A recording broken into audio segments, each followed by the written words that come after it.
أعوذ بالله من الشيطان الرجيم. بسم الله الرحمن الرحيم. ولقد أوحينا إلى موسى أن أسر بعبادي فاضرب لهم طريقا في البحر يبسا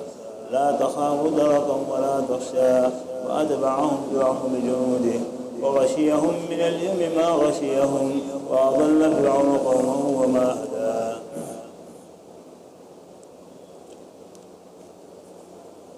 فرعون کے مظالم حد سے زیادہ بڑھتے چلے گئے اور حضرت موسیٰ علیہ السلام کی کسی بھی نصیحت کے اوپر وہ توجہ دینے کے لیے تیار نہیں. لیکن اتنی بات ضرور تھی کہ بنی اسرائیل کے اوپر اس کا ظلم بڑھتا گیا، لیکن حضرت موسیٰ علیہ السلام کا روح اس کے دل میں اتنا چھا گیا کہ موسیٰ علیہ السلام کو کچھ کہہ ہی نہیں سکتا. سامنے آتے ہی اس کا دل مرعوب ہو جاتا تھا. یہ جو ہے انسان کے اندر جب اللہ کا خوف ہوتا ہے، اللہ کا ڈر ہوتا ہے، تو پھر جو ہے دنیا کی ہر چیز اس سے ڈرا کرتی. حضرت موسیٰ علیہ السلام اللہ کے عاشق و محبوب بھی تھے، اور اسی طریقے سے جو ظاہر بات ہے کہ انبیاء کا تقویٰ رسول سے زیادہ اونچا ہوتا ہے. چنانچہ جو ہے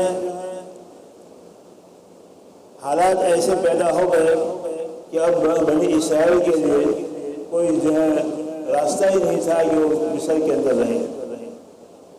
حالات جب بہت زیادہ مجبوری کے عالم میں آ گئے تو اللہ تبارک و تعالیٰ کی طرف سے حکم ہو گیا کہ اب جو ہے حضرت موسیٰ کو کہا گیا کہ بنی اسرائیل کو لے کر مصر سے چلے جاؤ اور تمہارے باپ دادا کی سرزمین جو ہے وہاں پر چلے جاؤ.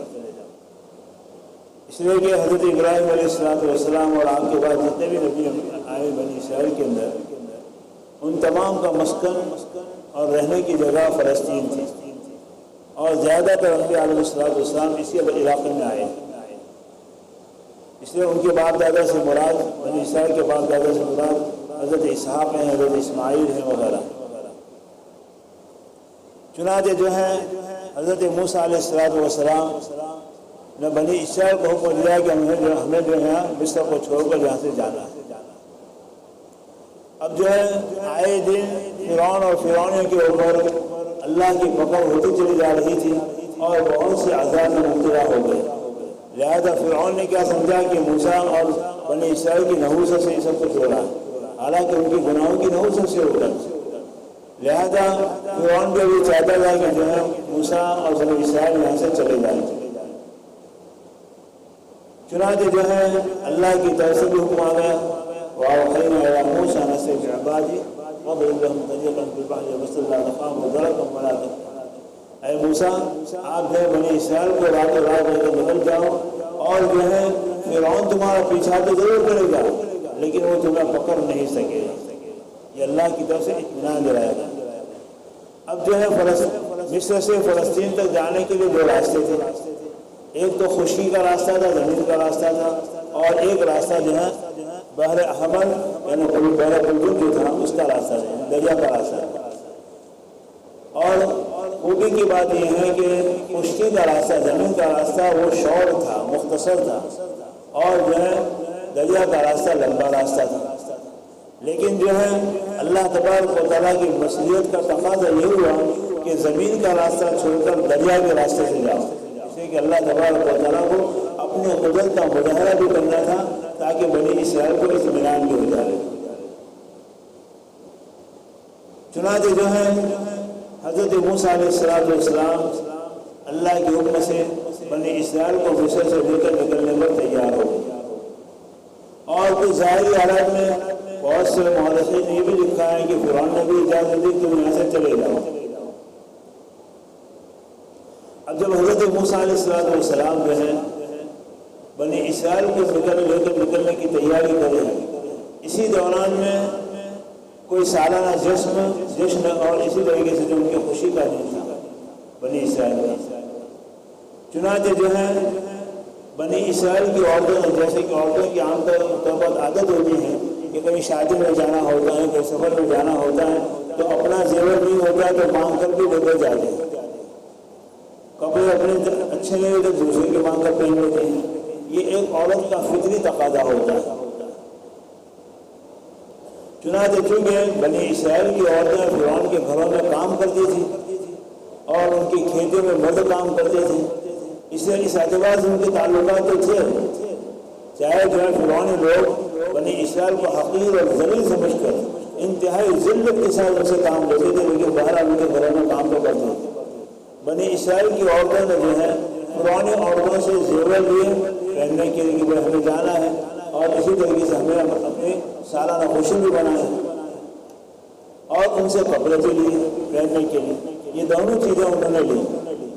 اب اسی دوران میں فرعون کی طرف سے جو ہے بہت سختی ہونے لگی، تو حضرت موسیٰ علیہ السلام نے تہیہ کر لیا کہ اب بنی اسرائیل کو لے کر نکل جائے، اس لیے کہ اللہ کا حکم ہوئی۔ چنانچہ اللہ کا حکم پا کر آپ نے بنی اسرائیل کو تیاری کا حکم دے دیا، اور رات و رات جو ہے آپ بنی اسرائیل کو لے کر مصر سے نکل گئے۔ چنانچہ جو ہے جب فرعون نے ان لوگوں کو جانے کی اجازت دی تھی تو اللہ تعالیٰ جو ان کو خشکی سے راستے سے نہیں لے گیا، بلکہ دریا کے راستے سے سیدھا راستہ وہی دکھایا گیا، اسی راستے سے جاؤ، حضرت موسیٰ کو حکم دیا گیا۔ اور چونکہ فرعون کے ظلم اور ان کی سرکشی بہت زیادہ بڑھ چکی تھی، اس لیے اللہ تبارک و تعالیٰ مظلوم قوم کو نجات بھی دینا چاہتے تھے اور فرعون اور فرعونی قوم کو جو سزا بھی دینا چاہتے تھے، اس وجہ سے دریا کا راستہ اختیار کیا گیا۔ بہرحال حضرت موسیٰ اور ہارون علیہ السلام بنی اسرائیل کو لے کر رات و رات بحر حمر کی راہ پر، جس کو آج دریا اردن کہا جاتا ہے، اس راہ پر لیے ہوئے روانہ ہو گئے، اور روانہ ہونے سے پہلے وہی مصری عورتوں سے ان کے زیورات وغیرہ لیے تھے، اسی کے طور پر، عاریت کے طور پر۔ اب کیونکہ فرعون کے جاسوس پرچہ نویس برابر جو ہیں شہر میں گھومتے رہتے تھے، بنی اسرائیل کے حالات کو معلوم کرتے رہتے، چنانچہ ان لوگوں نے فرعون کو جو ہے یہ بتایا کہ بنی اسرائیل جو ہے رات و رات یہاں سے نکل گئے، اور یہاں سے نکلنے میں بھاگنے میں کامیاب ہو گئے۔ اب فرعون اور فرعونی لوگوں نے سوچا کہ تو مفت کے خادم جو ہمیں ملے ہوئے تھے وہ ہمارے ہاتھ سے چلے گئے، لہٰذا ان کو روکنا چاہیے۔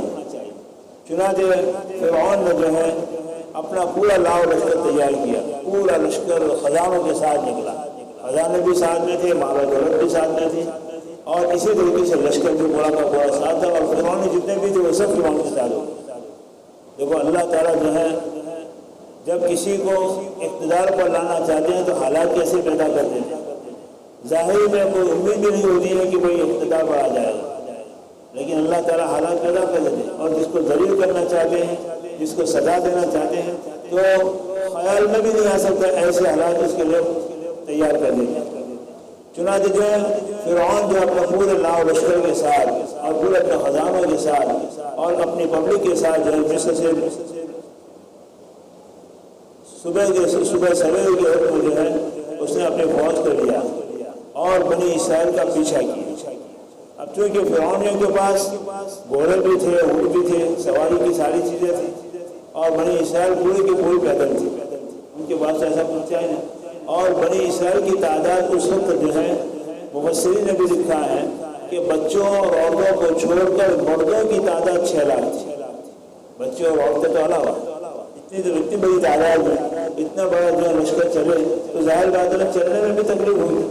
اسے حضرت موسیٰ علیہ السلام لے کے تو نکل گئے، لیکن ساتھ ساتھ کیونکہ اللہ کی طرف سے آگ کو پورا اطمینان دیا گیا تھا، دلایا گیا تھا، لہٰذا حضرت موسیٰ نے بنی اسرائیل سے کہا کہ دیکھو کچھ بگاؤ مت، جو ہے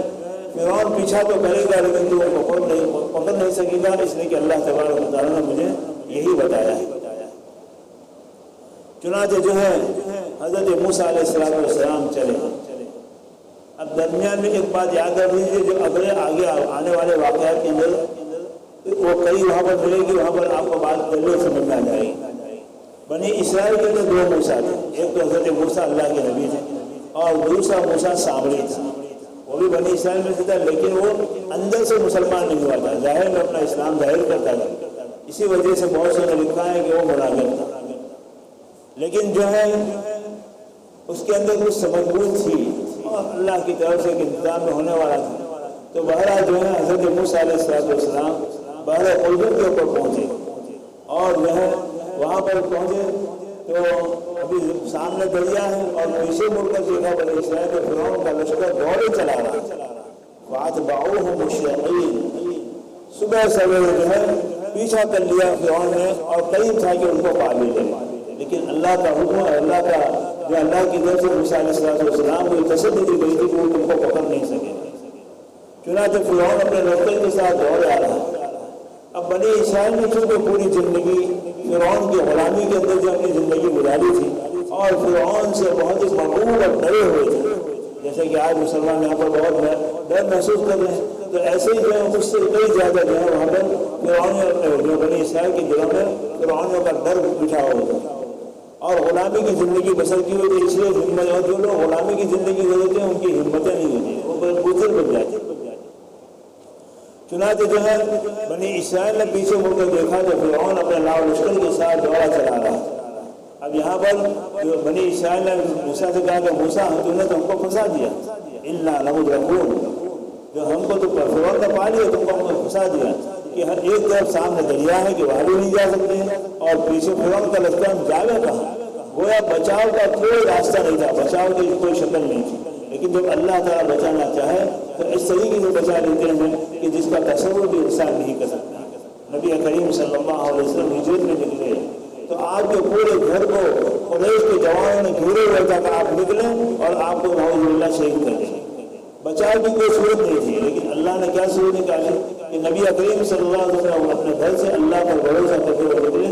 آپ دشمنوں کو دیکھ رہے ہیں لیکن دشمن آپ کو نہیں دیکھ رہے، اللہ نے ان کی آنکھوں پر پردہ ڈال دیا۔ بچانا چاہتے ہیں اس طریقے سے بچا لیتے ہیں۔ غار سور کے اندر آپ چھپے تو اب جو ہے غار سور کے کفار مکہ چلے بھی گئے، وہاں پر باتیں بھی کرے، اندر کے نبی کریم صلی اللہ علیہ وسلم سن بھی گئے، لیکن غار سور کے دہانے پر ایک ہی رات کے اندر کبوتر نے بھی اپنا مارا بنا کر انڈے بھی دے دیے اور مکے نے اپنا پورا جالہ تان لیا۔ اب کفار مکہ وہاں پر پہنچے تو غار کے اوپر کھڑے کھڑے باتیں کر رہے ہیں، صدیق اکبر فرماتے ہیں کہ اگر وہ اپنے پاؤں کی طرف دیکھ لیں تو ہم ان کو نظر آ جائیں، لیکن اللہ نے ان کی گردنوں کو ایسا کر دیا وہ پاؤں کی طرف دیکھتے ہی نہیں تھے، بس باتیں کر رہے تھے اور پھر باتیں کرے بھائی اس میں تو کوئی دیا نہیں ہوا، ایسے اگر جائے تو بکری کا جالا ٹوٹ جائے اور کبوتر جہاں پر رہ رہے ہیں اڑ جائے، یہ اللہ نے آندھی لائی۔ ایسے ہی حضرت موسیٰ علیہ السلام کی وجہ اللہ تعالیٰ نے حالات پیدا کر دی، تو بنی اسرائیل تو کیا کہہ رہے تھے اِنَّا لَمُدْرَكُونَ، ہم کو جو ہے پکڑے گئے، اب ہمارے خیر نہیں جو ہے تو موسیٰ تو نے تو ہم کو پھنسا دیا کہ ایک طرف دریا ہے دوسری طرف جو ہے فرعون۔ حضرت موسیٰ علیہ السلام نے کہا کلا ان معی ربی سیہدین، ہرگز نہیں ہو سکتا، میرا رہبر میرا خدا ہے اور اللہ میرے ساتھ ہے۔ دیکھو کتنی خوبی کی بات ہے، یہاں پر بنی اسرائیل جب جو فرعون سے ڈر کر حضرت موسیٰ کے سامنے جو آنکھیں نکالنے لگے تو حضرت موسیٰ نے کہا فرعون ان کو پکڑ نہیں سکتا، اس لیے کہ ان معی ربی سیہدین، میرا پروردگار میرے ساتھ۔ یہاں پر آپ نے معیہ کہا میرے ساتھ، اسے کہ بنی اسرائیل تو ڈر رہے تھے، وہ اللہ کو اپنے ساتھ کہاں سمجھے، وہ تو ڈر محسوس کر رہے تھے اور خطرہ محسوس کر رہے تھے، اس وجہ سے یہاں پر موسیٰ نے کہا معیہ۔ اور بھی بہت سی وجوہات مفسرین نے لکھی ہیں لیکن وہ علمی باتیں، اور نبی کریم صلی اللہ علیہ وسلم جب غار سور میں چھپے ہوئے ہیں تو یہاں پر جو ہے جب جو دشمن دوسرے غار کے منہ پر آ کر کھڑے ہو گئے تو حضرت صدیق اکبر وہاں پر ڈر محسوس کر رہے تھے، اور صدیق اکبر کو ڈر اپنی ذات کا نہیں تھا، وہاں بنی اسرائیل کو اپنا ڈر کا کم پکڑے گئے، لہٰذا موسیٰ پر اللہ کی ذات پر کوئی یقین تھا، حضرت موسیٰ نے کہا نہیں اللہ میرے ساتھ ہے۔ اور یہاں پر صدیق اکبر کو خوف اپنی ذات کا نہیں تھا بلکہ اپنے نبی کا خوف تھا، اس لیے آپ نے کیا فرمایا لا تحزن ان اللہ معنا، ڈرو مت اللہ ہمارے ساتھ ہے، یعنی صدیق کو بھی اپنے ساتھ دیا۔ اور وہاں پر موسیٰ کیونکہ بنی اسرائیل تو یوں بھی ساتھ رہنے کے لیے تیار نہیں تھے اور وہ تو ڈر محسوس کر رہے تھے، ان کو اپنی ذات کا خوف تھا، اس لیے موسیٰ نے کہا میرا خدا میرے ساتھ ہے لہٰذا تم جو ہے میرے ساتھ ہو، لہٰذا تم ڈرو مت۔ اور یہاں پر نبی کریم صلی اللہ علیہ وسلم غار سور میں کیا کہا ان اللہ معنا، بہت ایک علمی باتیں ہیں، لمبی چوڑی باتیں۔ تو بہرحال حضرت موسیٰ علیہ السلام جو ہے بنی اسرائیل کو دریا سے قریب جو ہے پہنچ گئے، اب دریا تو اپنے پورے موجے ٹھاٹے مار رہا ہے اور دریا بہہ رہا ہے، لہٰذا آگے جانے کی کوئی شکل نہیں، پیچھے مڑنے کی بھی کوئی شکل نہیں، اور فرعون بالکل قریب آ چکا۔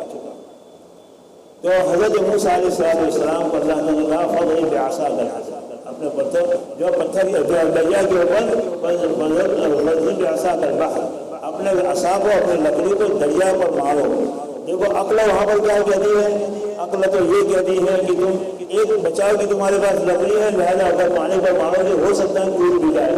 لہٰذا عقل یہ کہتی ہے کہ یہاں پر لا کر لکڑی کا استعمال کرو، مت کرو اپنے بچاؤ کے لیے لکڑی ساتھ میں رکھو۔ لیکن جو ہے خدائی حکم کیا کہتا ہے کہ نہیں، لکڑی کو مارو۔ تو عقل کے گھوڑے ہر جگہ دوڑائے نہیں جا سکتے، جہاں تک عقل چلے گی وہاں پر عقل چلے گی، اور جہاں پر عقل ٹھہر جائے گی وہاں پر شریعت رہنمائی رہے گی، اللہ کا حکم رہنمائی کرے گا اور قرآن اور حدیث رہنمائی کرے گی۔ اس لیے جو ہے ہر موقع پر عقل کے گھوڑے دوڑانا یہ ظاہر بات ہے کہ عقل مندی نہیں ہے، اور یہ ایمان کے پختگی کی علامت بھی نہیں ہے۔ بہرحال حضرت موسیٰ علیہ السلام کو اللہ نے کہا کہ اپنے عصا کو جو ہے دریا پر مارو۔ چنانچہ حضرت موسیٰ علیہ السلام نے پانی پر لکڑی کو مارا۔ اب پانی پر لکڑی مارنے سے ظاہری اعتبار سے سمجھ میں آتا ہے کہ اس سے کیا فرق پڑے گا، لیکن ظاہر بات ہے کہ ہماری عقل یہ کہہ رہی ہے کہ فرق نہیں پڑے گا، لیکن خدا کا حکم نے بتا دیا کہ لکڑی نے کیا کام کیا۔ وہی لکڑی نے فرعون کو مروب کر دیا، فرعون ڈر گیا اور جو موسیٰ کو کچھ بھی نہیں کر سکا۔ وہی لکڑی جو ہے موسیٰ علیہ السلام اور اپنے قوم کے لیے بچاؤ کا سبب بن گئی۔ چنانچہ جو ہے دریا کے اوپر لکڑی کو مارا، جیسے ہی جو آپ نے اپنی لاٹھی کو پانی پر مارا ایک دم پانی ٹھہر گیا اور دونوں طرف دیوار کی طرف بن گیا، برف کی طرح جم گئی اور دونوں طرف دیوار ہو گئی۔ اور ساتھ ساتھ یہ دوسرا کیا ہوا، پانی ہٹنے کی صورت میں بھی ظاہر بات ہے دریا میں تو کیچڑ ہوگا، کیچڑ میں چلنا مشکل، تو کوئی چل بھی نہیں سکتا، وہاں کوئی سڑکیں بنانے والا نہیں تھا اور کچھ بھی نہیں تھا ظاہر اس کا۔ اللہ نے جو ہے سورج کی تمازت سے جو ہے اس کیچڑ کو آنن فان خود کر کے ایک سڑک کی طرح بنایا، اللہ کی قدرت ہے۔ تو بہرحال جو ہے حضرت موسیٰ علیہ السلام کے لیے دریا میں راستہ دے دیا۔ اب بنی اسرائیل بے خوف و خطر اس کے لیے اتر گئے اور اس طریقے سے چل رہے ہیں گویا کہ ایک عالی شان سڑک کے اوپر چل رہے ہیں۔ اب پیچھے فرعون ہے، حضرت موسیٰ علیہ السلام جو ہے بیچ دریا میں پہنچے کہ فرعون دریا کے کنارے پر آ گئے، یہاں تک کہ بنی اسرائیل جو دریا کے دوسرے کنارے پر نکل گئے۔ یہاں پر اس کنارے پر بنی اسرائیل نکل گئے، دوسرے کنارے پر فرعون آ کر کھڑا ہو گیا۔ دیکھو جو ہے جب اللہ کا عذاب آتا ہے تو سب سے پہلے جو ہے جانوروں کو محسوس ہو جاتا ہے کہ جو ہے اللہ کا عذاب آنے والا ہے۔ جب عذاب کی رات ہوتی ہے تو رات کے اندر جانور جو ہے بہت چیخو پکار شروع کر دیتے ہیں، اس لیے کہ ان کو اللہ کی طرف سے پتہ چل جاتا ہے کہ عذاب آتا ہے۔ حضرت موسیٰ علیہ السلام تو اتر گئے، پیدل اتر گئے، دوسرے کنارے پر اپنے قوم کو لے کر نکل گئے۔ یہاں پر فرعون آیا، فرعون جو ہے گھوڑے کے اوپر بہت جیت کسے ہوئے اس کے اوپر بیٹھا ہوا تھا اور بہت عروج کے ساتھ، اور اپنی قوم کو کیا کہہ رہا ہے کہ دیکھو میرے حکم سے دریا نے راستہ بنا دیا۔ وہاں پر بھی اس کو جو ہے اپنی غرور اور اسی طریقے سے اپنی تعلق وہاں پر وہاں پر بھی نہیں چھوڑی، بلکہ غرور اور گھمنڈ کے ساتھ آئے، لیکن گھوڑے پر سوار تھا، گھوڑا دریا میں کود نہیں رہا ہے۔ بہت سے مفسرین نے لکھا ہے کہ گھوڑا دریا میں ڈوب کر کود نہیں رہا ہے، اسے کہ وہ تو عذاب دیکھ رہا ہے۔ چنانچہ حضرت جبرائیل علیہ السلام بہت ہی خوبصورت گھوڑے کے اوپر انسانی شکل میں جو ہے سوار ہو کر گھوڑے کے آ گئے۔ اب وہ گھوڑی کا پاؤں جہاں پر بھی ہوتا تھا، کیونکہ جبرائیل پہلے سے حضرت موسیٰ کے ساتھ تھا، تو جہاں پر جو گھوڑی کا پاؤں کہتا تھا تو وہاں پر جو ہریالی گھاس اگا دی، تو وہی سامنے نے دیکھا کہ جس گھوڑی کے اندر کوئی خاصیت ہے، لہذا اس گھوڑی کے پاؤں کی مٹی اس نے اٹھا لی اور اپنے پاس محفوظ کر۔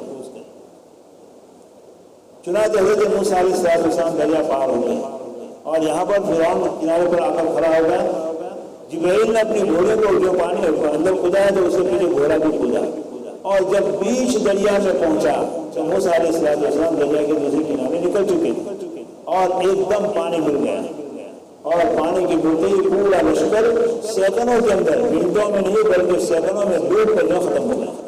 تو اللہ تعالیٰ نے جو ہے جب اللہ تعالیٰ سزا دینے پر آتے ہیں تو مچھر سے بھی کام لے لیتے ہیں، اور مچھر کے دماغ میں گھس گیا، نمرود کا کام تمام ہو گیا۔ شیخ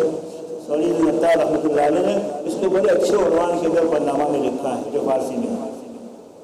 تو بہرحال اللہ تبارک و تعالیٰ نے جو ہے اس کی ہلاکت کے اسباب وہی دریا جس دریا کے اوپر اس کا ناس تھا، جس دریا کے پانی سے ان کی کھیتیاں تیار ہوتی ہیں، وہی دریا ان کی زندگی کے خاتمہ کا دریا بن گیا۔ اور جس لکڑی کا عذاب ہم نے فرعون کو مغلوب کیا تھا، وہی لکڑی جو دریا کے پانی پر ماری تو وہی اس لکڑی کے ذریعے سے اللہ تعالیٰ نے راستہ بنایا۔ دیکھو اللہ تعالیٰ ویسے بھی راستہ بنا سکتا تھا، لیکن اللہ تبارک و تعالیٰ یہ بتانا بھی چاہتا تھا کہ میں نے دنیا کے حالات کو اسباب کے ساتھ جوڑا ہے، لیکن جہاں سارے اسباب ختم ہو جائیں گے وہاں وہ قدرت تمہیں کام دے گی۔ اس اس سے بھروسہ اللہ کی ذات پر ہونا چاہیے. ومن یتوکل علی اللہ فهو حسبہ، جو اللہ پر بھروسہ کرتا ہے اللہ اس کے لیے کافی ہو جاتا ہے. تو دوسرے کنارے پر جو ہے بنی اسرائیل نکل گئے اور فرعون ڈوب گیا. اب فرعون ڈوبتے ڈوبتے کیونکہ عذاب کے فرشتوں کو دیکھا، خدا کے عذاب کو دیکھا، موت کی سختیوں کو دیکھا، تو اس وقت کیا کہتا ہے کہ میں جو ہے بنی اسرائیل کے خدا کے اوپر ایمان لایا، بنی اسرائیل کے خدا پر ایمان لایا. اور اسی طریقے سے ہارون اور موسیٰ کے خدا کے اوپر ایمان لایا. یعنی وہاں پر بھی واسطہ دے رہا ہے. تو بہرحال فرعون جو ہے وہاں پر ایمان کو اس نے قبول کرنے کا اعلان کیا. لیکن ظاہر بات ہے کہ ایمان کون سا معتبر ہے؟ ایمان بالغیب، یؤمنون بالغیب ویقیمون الصلاۃ. متقین کی تعریف، پرہیزگاروں کی تعریف قرآن نے کیا کی؟ جو بن دیکھے ایمان لاتے ہیں، دیکھ کر نہیں. اسی وجہ سے جو ہے موت کے وقت کا ایمان معتبر نہیں ہوتا ہے. چنانچہ جو ہے اس نے لا الہ الا اللہ پڑھنے کا ارادہ کیا تو فرشتے جو جبرائیل نے اس کے منہ میں کیچڑ پہنچ دیا کہ اس وقت جب کہ عذاب کا وقت ہے تیرا ایمان معتبر نہیں، یہ بات کلمہ تیری زبان کے بعد جاری نہیں ہو سکتی.